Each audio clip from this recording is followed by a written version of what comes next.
Cuando recibí la invitación de Samantha, a quien conocí yo en algunos congresos en Perú o en Ecuador, yo habitualmente ya no estoy aceptando muchas invitaciones, ya estoy más bien yéndome a Orlando y paseándome en Miami, a Los Cabos.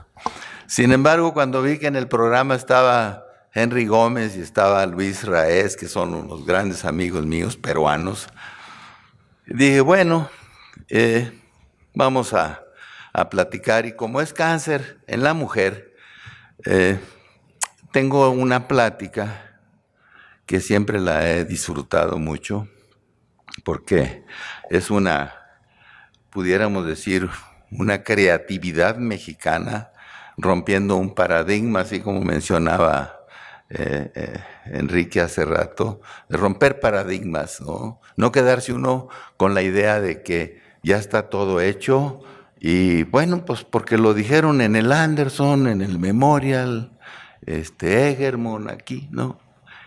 Tenemos que investigar, ¿no? Cosas. Entonces esta plática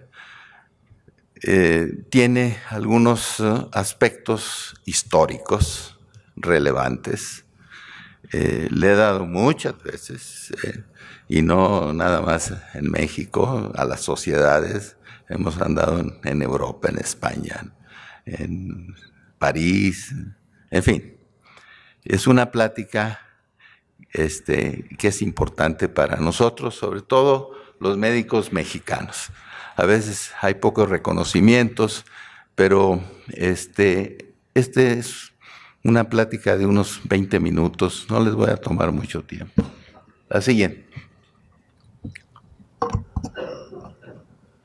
Aquí tengo, perdón.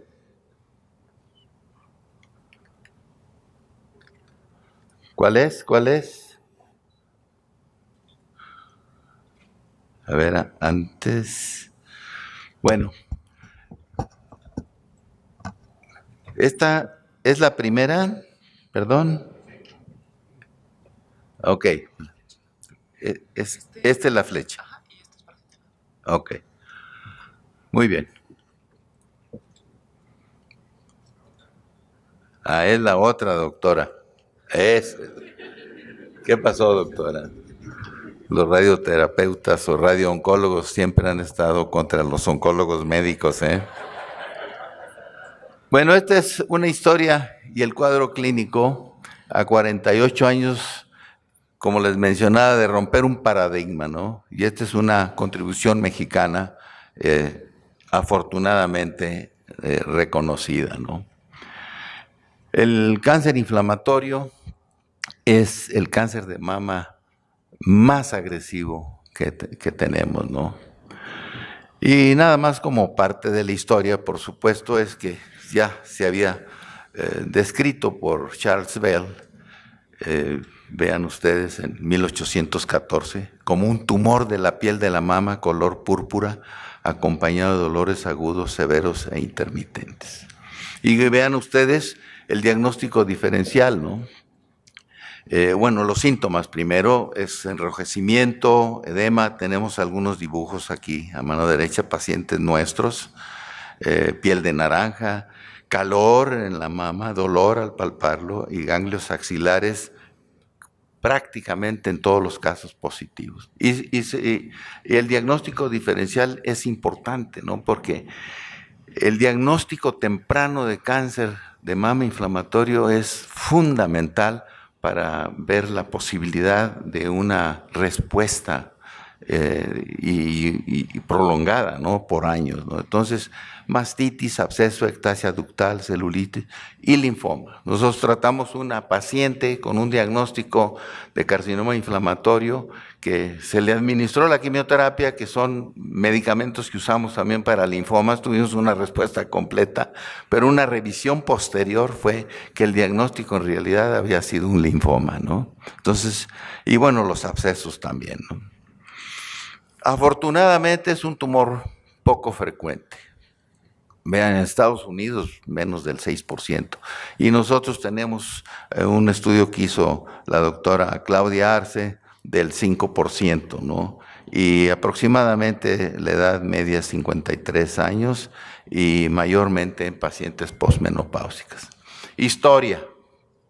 Esto es importante conocerla, ¿no? En el Hospital de Oncología del Centro Médico Nacional, donde está la doctora Jessica por ahí, ¿no? Llegué yo después de 9 años de estar en Estados Unidos con un grupo de médicos muy preparados, que unos venían del Roswell Park, otros del Memorial, de Cleveland Clinic. O sea, era un hospital que teníamos un equipo médico muy, muy importante. El doctor Román Torres, que era un médico adscrito a cirugía de mama, presentó en una de las sesiones semanales la revisión de 28 pacientes con cáncer inflamatorio de la mama. Y todas estas pacientes habían sido tratadas pues con cirugía, con radioterapia, hormonoterapia, algunas con alguna quimioterapia oral, algunas otras con oforectomías porque eran pacientes jóvenes. Y lo que más impactaba era la supervivencia. Prácticamente todas estas mujeres estaban muertas antes del año. Entonces yo pues en aquel entonces levanté la mano y le dije al doctor Torres, oye Román, y el próximo lunes vas a ver una paciente con cáncer inflamatorio, sabiendo que esta paciente se te va a morir a ti antes del año. ¿Qué le vas a hacer? ¿Qué le vas a proponer? Entonces, pues él me dijo, bueno, pues, ¿qué propones tú? Le dije, pues, ¿por qué no cambiamos la secuencia en los tratamientos? ¿Por qué no iniciamos primero quimioterapia? Posteriormente, de acuerdo al resultado, la operamos o le damos radioterapia y ver. Bueno, ¿que esto lo ha hecho alguien? No, pues no importa que no haya hecho nadie, no, pues la evidencia está que se te va a morir. Y el doctor Rafael de la Huerta, que es un radiooncólogo, médico militar, se levantó y dijo, yo te mando la primera paciente. Y entonces el doctor Sánchez Basurto, que era el jefe del departamento, pues no tuvo más que decir, bueno, pues si quieren hacer eso, pues háganlo, ¿no? Y aquí están los médicos que gracias a ellos iniciamos el tratamiento. Esta es la primera paciente con cáncer inflamatorio en la mama.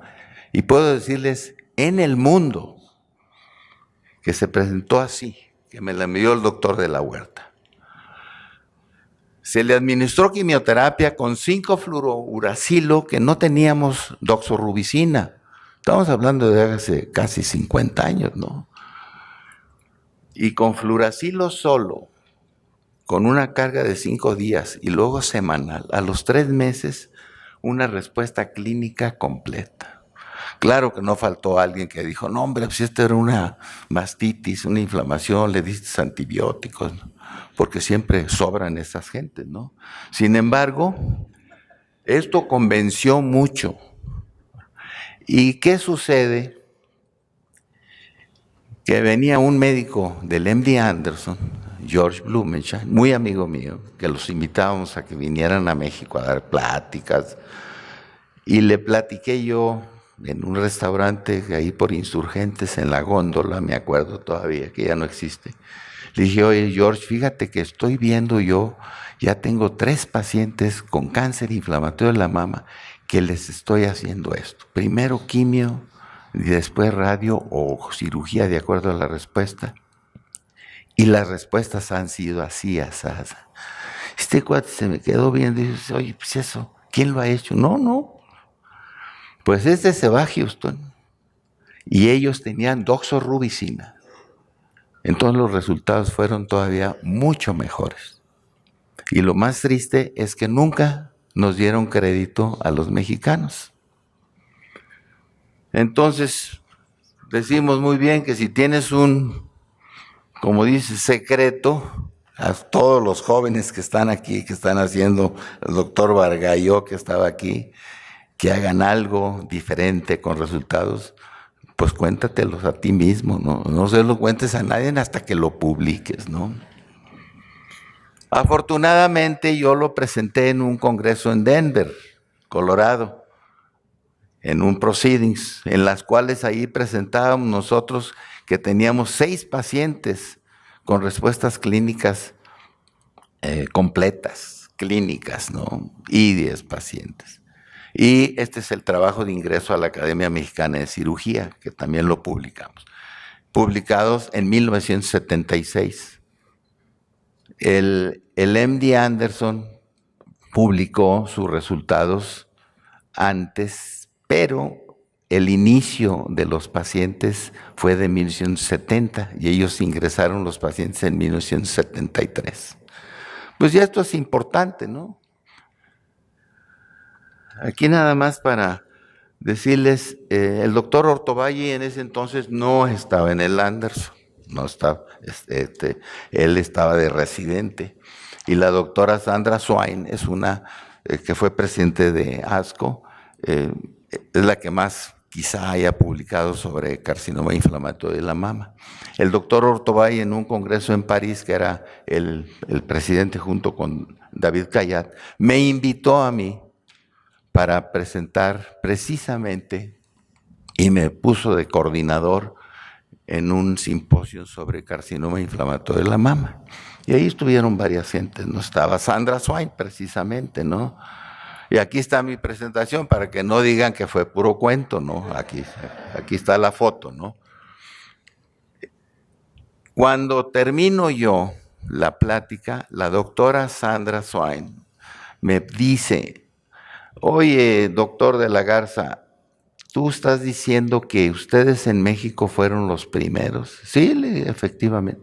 Pues yo tenía entendido que fue en el MD Anderson. Le dije, bueno, estaba lleno el auditorio. Y le dije, mira, ahorita terminando te platico qué sucedió, ¿no? Pero la realidad es esta, las primeras publicaciones del inflamatorio fueron nuestras, ¿no? Entonces, al salir yo del salón, unas personas de la editorial Springer, que está en Inglaterra, en Alemania, me dicen, doctor de la Garza, nos gustaría que usted publicara un libro con Springer sobre el carcinoma inflamatorio de la mama. Y a mí me sorprendió. Llego yo a México, pues necesitábamos ciertos pasos, autorizaciones, y el doctor Abelardo Meneses, le pregunté yo, oye, me están invitando para esto, y él me dio todo el apoyo, y entonces pues publicamos un libro que hace ya en el 12 sobre inflammatory breast cancer, que ha tenido realmente una difusión internacional muy importante, con Claudia Arce, que también nos apoyó con todos los casos del instituto. Entonces esto es muy importante, este relato. Ahora, ¿qué se hace actualmente?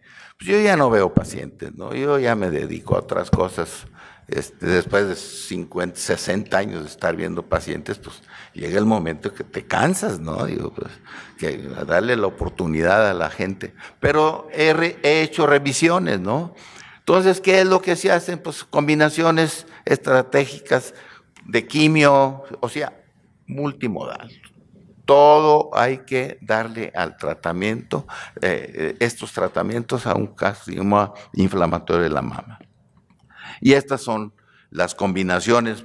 Yo continúo pensando que el FAC es una de las mejores opciones. Sin embargo, pues tenemos ya los taxanes, carboplatino, gemcitabine, y esto es lo que publicamos en nuestro libro, ¿no? Que la supervivencia libre de enfermedad, como ven ustedes, de 3 a 15 años ahí anda entre el 44%, siendo que hace 50 años todas las pacientes se morían antes del año, ¿no? Y ahora, pues, agentes de segunda línea, vean ustedes, hay un inmenso número de medicamentos. Y la cirugía, aquí, después de administrar la quimioterapia con FAC, seguimos nosotros con paclitaxel, y luego con radioterapia, y las pacientes se hacen mastectomía. Y bueno, lo que decía el doctor, esto lo hice yo mucho antes de todas las publicaciones que me mencionó el doctor. Aquí nunca hemos recomendado nosotros el ganglio centinela, ¿no? Entonces la radioterapia, pues ya lo explicó la doctora, no hay sin número de... en el Anderson, por ejemplo, prefieren El programa de 2 veces por día le dan fraccionamientos, pero el hecho es que reciben alrededor de 66 grays, ¿no? Y puede durar entre 5 y 8 semanas. Y bueno, si pacientes tienen receptores HER2 positivo, pues entonces vean ustedes también un buen número de agentes que pueden ser utilizados. Y pacientes, por ejemplo, con receptores positivos, estrógenos, progestágenos, pues vean ustedes, muy joven, pues sigue siendo la oforectomía o los agonistas también de la hormona liberadora, ¿no? El LHRH. Y las posmenopáusicas, pues son los inhibidores de la aromatasa y bueno, pues el tamoxifeno también tiene un lugar importante. Estos son casos míos. En lo privado se ve muy poco el carcinoma inflamatorio de la mama. Yo creo que yo en 50 años no he visto más de 5 casos de inflamatorio. Y este es uno de ellos, que ya actualmente es un triple negativo, que tiene 8.6 años libre de enfermedad, ¿no? Con FAC, seguida de paclitaxel, y después de radioterapia, y después de cirugía, ¿no? O sea, son casos que ojalá y así fueran todos, ¿no? Sin embargo, hay otros casos como este, una mujer de 52 años, también triple negativo. Después de que le iniciamos nosotros su quimioterapia, la paciente tuvo una respuesta clínica completa. Y dijimos, vamos muy bien, ¿no? Le hacemos nosotros, el doctor Martínez ahí la operó, él hizo una mastectomía radical y no recibió ningún tratamiento por triple negativo. Y 8 meses después, metástasis cerebrales. Entonces, la paciente recibió tratamiento con radiocirugía, Gamma Knife, y se le inició una quimioterapia sistémica con carboplatino, con gemcitabina y con bevacizumab. Después de 8 meses de recibir este tratamiento, fue una respuesta muy buena. Estábamos felices, ¿no? Dijimos, qué bueno. Pero se presentó un cuadro con convulsiones, es una paciente que era de Los Cabos, con cefalea, con náusea, confusión, vómitos. De hecho, el marido se la trajo en un avión, ¿no? A México para que la viéramos nosotros, en Médica Sur. Y resulta que, pues, hacerle una resonancia. Y el radiólogo, el departamento de radiología nos dijo, son metástasis. Yo siempre he tenido al menos el interés de que antes de iniciar algún tratamiento, ver la posibilidad de un especialista. Y le hablamos al doctor Cacho, joven neurólogo del instituto. Le dije, oye, échale un vistazo. De hecho, la doctora Adela Poitaván, con el radiólogo, ya estaban programándole darle radioterapia. Aquí está Adela, mira. Estoy diciendo la verdad, ¿verdad, Adela? Y resulta que de hecho ya se había hecho la planeación para darle radioterapia. Y el doctor, el neurólogo, nos dijo, cuidado, aquí hay un síndrome posterior reversible de encefalopatía, que le llaman el PRES, que se presenta con pacientes que han recibido bevacizumab. Y que si hace el diagnóstico rápido y se reconoce y no se le da, simplemente se suspende el bevacizumab y los cambios se ven rápidos en varios días y los cambios en la resonancia se toman algunas semanas.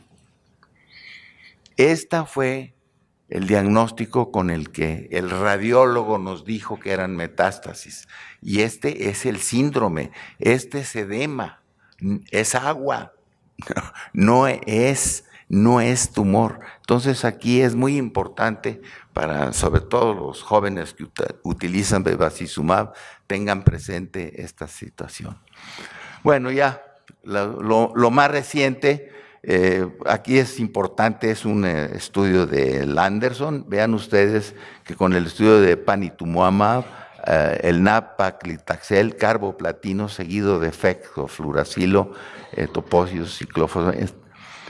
Las respuestas patológicas completas en el inflamatorio es hasta el 29%, que eso pues, hay que tomarlo muy, muy en cuenta. Y lo otro que comentaba ahorita la doctora Paula Juárez conmigo es con respecto a la biopsia líquida, que también tiene una importancia, es un trabajo de Ortovalli, también del Anderson, que pueden ser detectadas en una proporción grande de este tipo de pacientes y puede ser un factor predictor. Terminando ya, es muy importante el diagnóstico temprano. Siempre es un diagnóstico clínico, pero siempre debe estar corroborado por la patología histológica. La quimioterapia debe ser siempre de inicio y la cirugía debe de ser radical, con disección axilar, no hacer ganglio centinela. De aquí yo tomé este dato del 2018 de este año del American Cancer Society, que están de acuerdo, que no se debe hacer. Y los pacientes triples negativos se deben hacer cada 3 meses. Si yo pongo ahí interrogación con esta experiencia de un solo caso, de que probablemente en pacientes pudiera hacer la resonancia magnética cada 6 meses de cerebro, ¿no? Y obviamente no se recomienda tratamiento adyuvante en pacientes triple negativo, y si son hormonodependientes, pues se le puede dar este tratamiento. Este es un comercial nada más. Esto es lo que estamos produciendo en el Instituto Nacional de Cancerología en los últimos 3, 4 años con Paula Juárez. Todos esta colección de libros de clínicas oncológicas de Iberoamérica, los más recientes son sarcoma, pero aquí tienen uno de cervical cancer, también con Springer, en fin. Así que con todo eso yo les doy las gracias. Muy bien.